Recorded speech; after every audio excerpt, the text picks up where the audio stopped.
Hey, what's up you guys? It is Quist here and I am currently on the Greek island of Crete.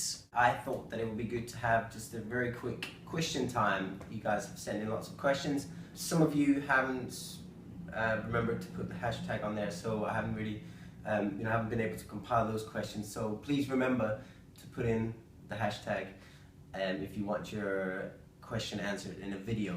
So here we go. We'll just do a couple of them, and we'll start with this very quick one here, which is from Mr. Awesome Souls 1. It says, "Hey Quist, is that a preamp plugged into your computer that you use to record your guitar's audio with? If so, what model is it?" It's actually not a preamp as much as just an external sound card, and it's really basic, the one that I have, that I use for my traveling and making music when I'm traveling, which is how I make a lot of the music, if not most of it, because I'm basically traveling a lot, because I'm on tour playing guitar. But I'll just show it to you. This one, it's really super basic, and in fact I'm about to not be using this one anymore, because basically I've been offered a really nice one from a company that I won't mention now in case I don't decide to go with that. But also, if you guys have any suggestions for great sound cards, please put them in the comments below, because I'm still open for suggestions. I would like to pick a really great one, but as I say, this is like super basic. I've had this for so many years. It's just an Eddie Roll UA25, and it just it's been good, you know. It's really solid. It's traveled with me around the world literally for quite a few years, and it sounds good. So that is that one. I hope that answered your question. Now the main question that I want to answer today is from Grommer, and he or she goes, "Question time. Hi there, I've been playing guitar for quite a few years now, this whole time reading tab. Although I've completed grade 8, I have never been able to read notation well. I was just wondering if you have any tips or suggestions on how to improve my reading. Thanks." Cool, that is a big question, and kind of a big topic as well. And I've got to say, it's one that I've thought quite a lot about in my career, because my experience has been that, you know, any guitarist who can read, especially if you're trying to do it as a profession, you know, if you're trying to be a professional guitarist, if you can read, you just put yourself in a very, you know, small percentage of players that can rise above in many different contexts. So it's just, you know, it depends what you want to do as a guitarist, but if you want to work as a professional guitarist in various contexts and get hired to, like, you know, record for films or TV or you know, other artists, in certain situations it'll be like the thing that determines whether you get the gig or somebody else gets the gig. Because if you're really good at reading, well, that's just really going to set you apart, because really it is not something that many guitarists are good at. In fact, I would say it's, you know, the norm is that people are pretty bad at reading. So if you're just a little bit good at reading, you've done yourself a huge favor in terms of getting work as a guitarist.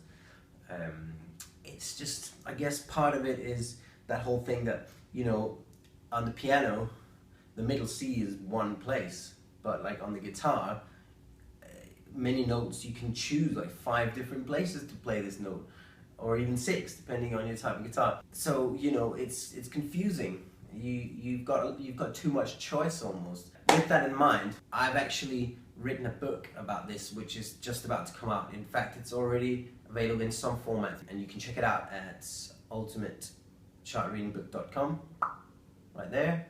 I will also be putting out a promotional video for that very soon, with my friend Les Davidson, who is an incredibly experienced guitarist. We actually wrote this book together, and he, in this video, will tell you what it's all about. Now, what I'm going to do is I'm going to take one of the pages of that book, which is basically titled 8 Top Tips to Increase Your Guitar Reading Skills, and I'm going to share that with you. I'll also put it down in the description so that you can, you know, read through it in your own time, maybe even just grab it from there and just have it and look at it and work from each of those points. I think that will help you. I hope that will help you anyways. These points are really, you know, something that I and Les have experienced ourselves, you know, that these things really help. So basically, some are probably more important than others, but I'm going to give you all of these 8 points, and they should really help you in your quest to become a better reader. Number 1, when reading a new chart for the first time, try to hear the rhythms and melodies internally. This will give you a clue as to the flow of the piece and a feel for the bigger picture. So yeah, if you're able to actually try and look at the page and hear it inside your head, that's, you know, that's a skill that you can practice. And just start with something like super easy. So that's one thing. Number 2, look for the highest and lowest note of the chart. This will help you choose the best region of the fingerboard to play it in. So this comes back to the thing about having too much choice. If you can just skim the chart and have a look at what's the highest and lowest note, that will give you an indication of where you might want to play this. If there's super high notes in there, you know, you might want to go up so that you don't have to be like this, but that you can just go like that. So that's another point. Number 3, be disciplined. This is a big one for me. Learn and play one thing at a time. In a good practice session, you should mix the fun stuff with things you find harder. So yeah, this brings me to a point which I think is like the main point about reading. Reading is really about confidence and believing in yourself. Like, if you think that you can read something, you probably can. If you continuously break down your own confidence when you're trying to read something, oh, I can't do it, oh, I can't do it, and you try it really fast and it just doesn't work, and you skip from one thing to the other and nothing really works, well, you're just putting yourself down, you know, you're just destroying your own confidence, you know, the voice in your head that goes, oh, I can do this, you know, it just gets put away by you trying to do a bunch of stuff that doesn't really work. So keep it simple, be disciplined, and, you know, do things, even, you know, do some reading where you're like really concentrating, and then skip away to something else where you're just jamming on a track and having fun, you know, mix up the concentrated learning with the fun stuff, because that way, you know, your brain will just have a good time. Don't just skip around like from one thing, like, oh, I'm trying to read this, oh, it didn't really work out, oh, I'll try something else. You know, try and really focus in on something, learn it, and then move on to something else. Okay, number four is practice regularly. 1 hour a day for 7 days is better than 7 hours once a week. Yeah, makes sense? That is a very true thing, in my experience anyway. You know, if you sit down and practice for 7 hours, oh, that's awesome. But if you do it every day, you know, if you practice for just 1 hour every day, that'll give you more, because your brain has time to really, you know, focus in, and the repetition element is a big one, so that means a lot. Now, here is number 5, which is probably the biggest one, maybe the biggest one. It is practice slowly. That for me is really the biggest one. The irony is that the slower you're willing to practice a certain segment, the faster you'll probably be able to master it. Practicing too fast doesn't give your brain enough time to take things in, and allows bad habits like wrong notes, poor rhythm, unwanted strings ringing to become ingrained in your playing.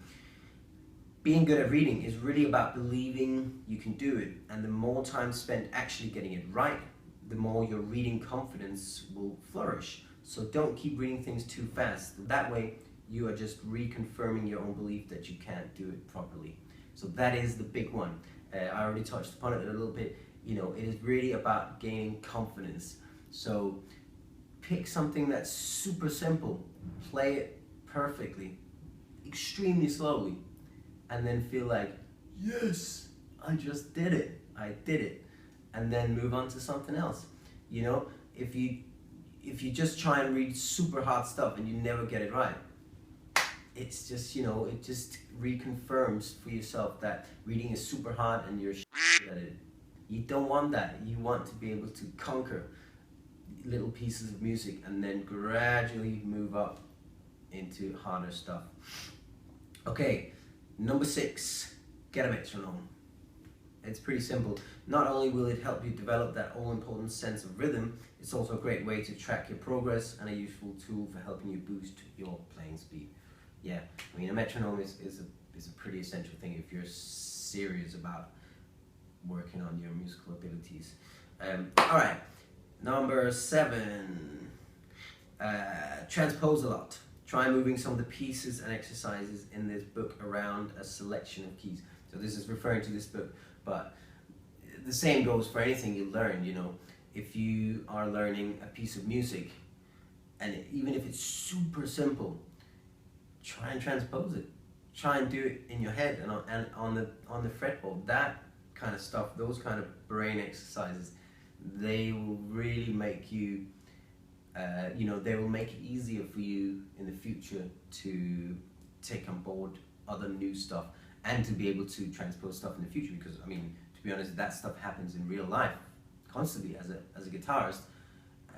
Even just on my current gig, you know, we get asked to play stuff in different keys constantly.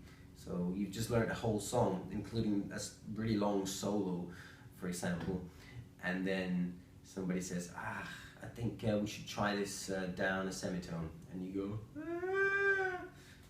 That it's real life as a musician, you know, it happens all the time. So transposing is really a great thing to be able to do.